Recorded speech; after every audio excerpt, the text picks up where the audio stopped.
മറ്റു ചെടികളേക്കാൾ ഒരുപാടേറെ കെയർ ലഭിക്കേണ്ട ചെടിയാണ് അഡീനിയം. ഇതിന് വെള്ളം കൂടിയാലും കുഴപ്പമാണ്, കുറഞ്ഞാലും കുഴപ്പമാണ്. വെള്ളം കൂടിയാൽ ഫംഗൽ ഇൻഫെക്ഷന് കാരണമായേക്കാം. എന്നാൽ വെള്ളം കുറഞ്ഞാൽ ആ കോഡക്സിന്റെ അവിടെ ഒരു ചെറിയ ചപ്പലൊക്കെ ഉണ്ടാവും. അഡീനിയം ചെടിയിൽ വെള്ളം സ്റ്റോർ ചെയ്ത് വെക്കുന്നത് അതിന്റെ കോഡക്സ് റീജൻ ആണല്ലോ. അതായത് അതിന്റെ മനോഹാരിത എന്ന് പറയുന്നത് അതിന്റെ കോഡക്സ് തന്നെയാണ്.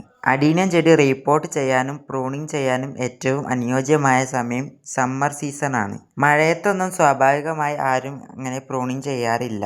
ഇനി അഥവാ അങ്ങനെ പെട്ടെന്ന് പ്രൂണിങ് ചെയ്യുകയാണെങ്കിൽ തന്നെ അത് മഴ കൊള്ളാത്തയിടത്ത് വെക്കണം. ഇനി എല്ലാവർക്കും ഏറെ സംശയമുള്ള മറ്റൊരു കാര്യമാണ് അഡീനിയം ചെടികൾ മഴയത്ത് വെക്കാൻ പറ്റുമോ എന്നുള്ളത്. അഡീനിയം ചെടി കുറച്ചൊക്കെ മഴ കൊണ്ടെന്ന് വിചാരിച്ച് കാര്യമായ പ്രശ്നങ്ങളൊന്നും പറ്റില്ല ട്ടോ. എന്നാൽ തുടർച്ചയായ മഴ കൊണ്ടാൽ അതിന്റെ കോഡക്സ് നെങ്ങാനും ഫംഗൽ ഇൻഫെക്ഷൻ വരാനും സാധ്യതയുണ്ട്. അതുകൊണ്ട് ഒരു ജൂൺ മാസം തുടക്കമാകുമ്പോൾ അഡീനിയം ചെടി മഴയത്ത് നിന്ന് മാറ്റി നിർത്തുന്നത് നല്ലതാണ്. മഴയുള്ള സമയത്ത് ഇതിന് ഓവറായി വാട്ടറിങ് കൊടുക്കേണ്ടതില്ല. ടോപ്പ് സോയിൽ ഡ്രൈ ആവുന്നുണ്ടെന്ന് തോന്നിയാൽ മാത്രം വെള്ളമൊഴിച്ചാൽ മതി. ഇനി മഴയുള്ള സമയത്ത് ആരെങ്കിലും അഡീനിയം ചെടി പ്രൂണിങ് ചെയ്താൽ സാഫെല്ലാം തേച്ച് അത് വെള്ളം തട്ടാത്ത ഒരു ഇടത്തേക്ക് മാറ്റി വെക്കണം. അഡീനിയം ചെടി മഴ കൊണ്ട് വല്ല ഫംഗൽ ഇൻഫെക്ഷനും എന്നാൽ ആ ഭാഗം നല്ല ക്ലീൻ ആയിട്ടുള്ള സിസേഴ്സ് കൊണ്ടോ അല്ലെങ്കിൽ സ്റ്റെറിലൈസ് ചെയ്ത നൈഫ് കൊണ്ടോ കട്ട് ചെയ്തിട്ട് സാഫെല്ലാം അപ്ലൈ ചെയ്തിട്ട് ഒരു ദിവസമൊക്കെ കഴിഞ്ഞിട്ട് നട്ടാൽ മതി. മഴക്കാലമാകുമ്പോൾ അഡീനിയം ചെടിയിൽ സാധാരണമായി നേരിടുന്നൊരു പ്രശ്നമാണ് ഇല കൊഴിച്ചിലും മൊട്ട് കൊഴിച്ചിലും. അതെല്ലാം നോർമൽ ആണ് ട്ടോ.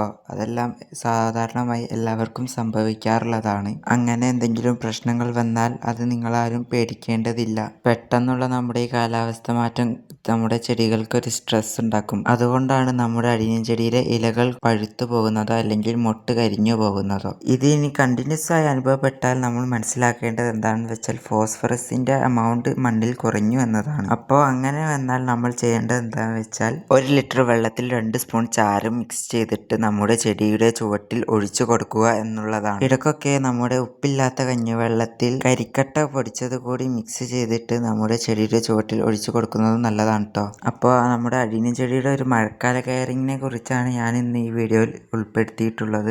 അഡീനിയം ചെടിയെ പറ്റി നിങ്ങൾക്ക് എന്തെങ്കിലും സംശയമുണ്ടെങ്കിൽ താഴെ കമന്റ് ബോക്സ് വഴി ചോദിക്കാവുന്നതാണ്. വീഡിയോ ഉപകാരപ്രദമായെന്ന് തോന്നിയാൽ ലൈക്ക് ചെയ്ത് സബ്സ്ക്രൈബ് ചെയ്ത് സപ്പോർട്ട് ചെയ്യണേ.